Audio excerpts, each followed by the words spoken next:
నమస్తే. Welcome to our channel. నేను రవీంద్ర బాబు. ఈ video purely non political, serious and sensible subject matter తెలుసుకోవాలి అని అనుకున్న వాళ్ళు మాత్రం ఈ వీడియో చూడండి. భారతదేశంలో రిజర్వేషన్స్ అనే పదం ఒక విధానం మాత్రమే కాదు. అది ఒక బలమైన రాజకీయ, సామాజిక అంశం, భావోద్వేగం మరియు రాజకీయ చర్చ. ఇటీవల సోషల్ మీడియాలో రిజర్వేషన్స్‌కి వ్యతిరేకంగా నిరసనలు స్టార్ట్ అయినాయి.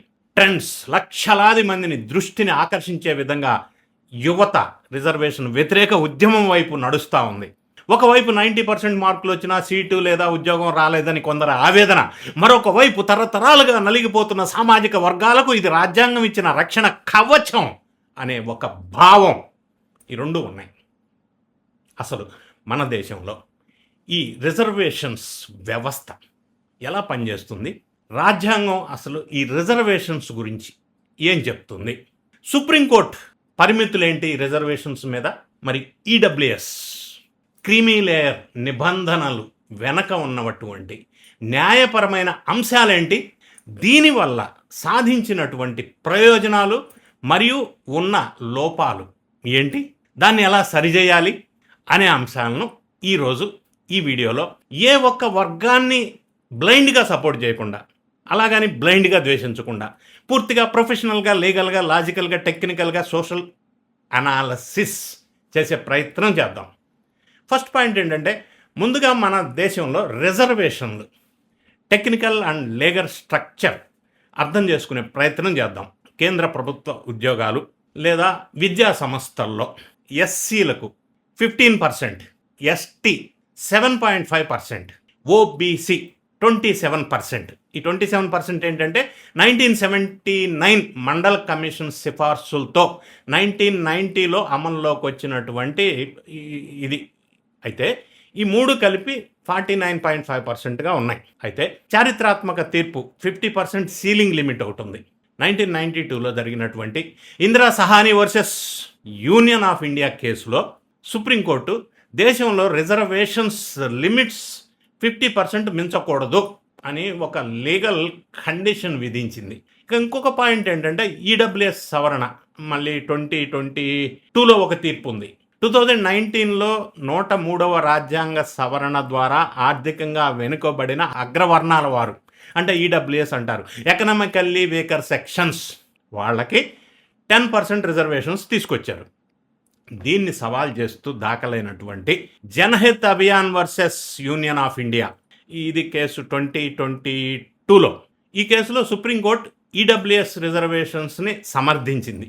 సో దీనివల్ల కేంద్ర స్థాయిలో మొత్తం కోటా 59.5%, దాదాపుగా 60%కి చేరింది.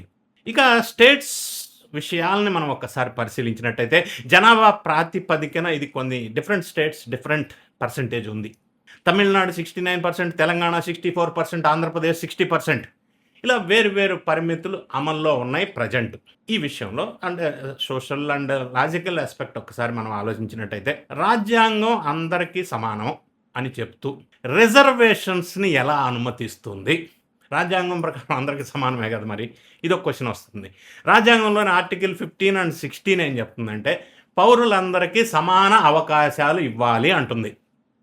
కానీ article 16 class 4, article 16 class 5, article 16 class 6 ద్వారా రిజర్వేషన్లను కల్పించటాన్ని సామాజిక తోడ్పాటు ప్రకారం కరెక్ట్ అని అంటుంది.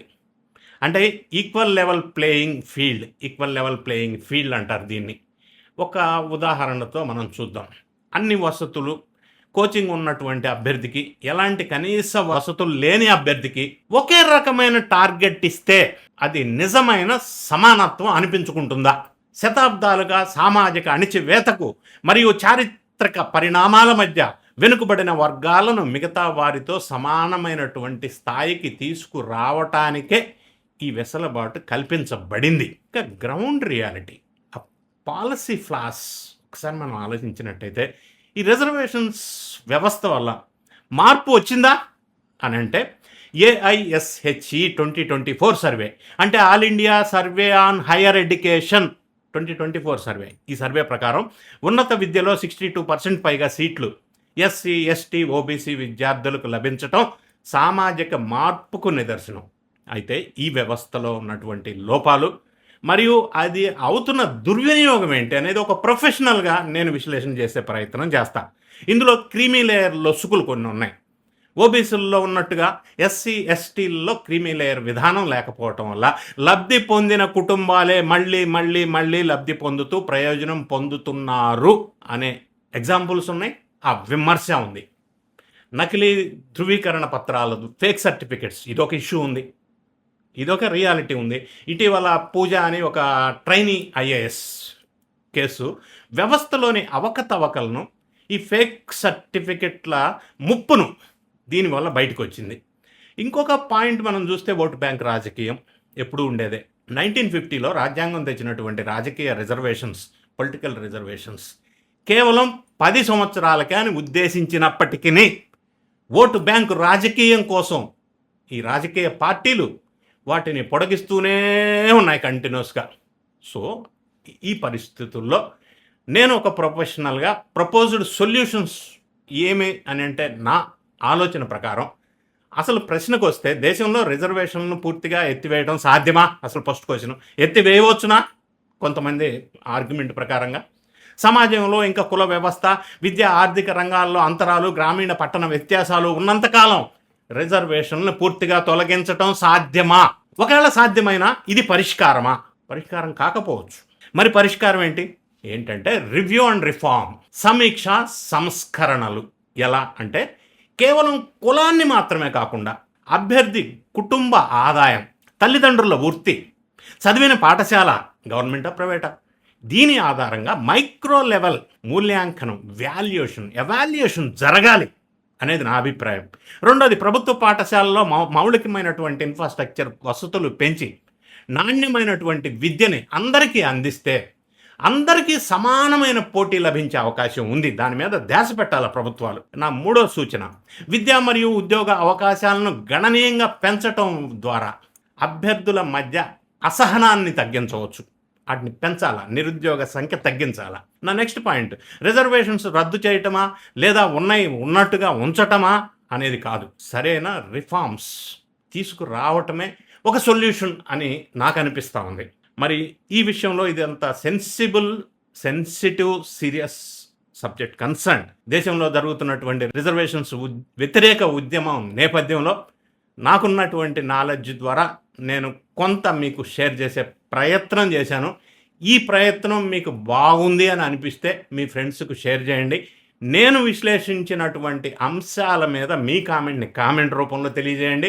ఇటువంటి సాంఘిక, సామాజిక, రాజకీయ, ఆర్థిక, లీగల్ విశ్లేషణల కోసం ఛానల్ సబ్స్క్రైబ్ చేసుకోండి. ఫస్ట్ నచ్చితే లైక్ చేయండి. Thank you so much for watching.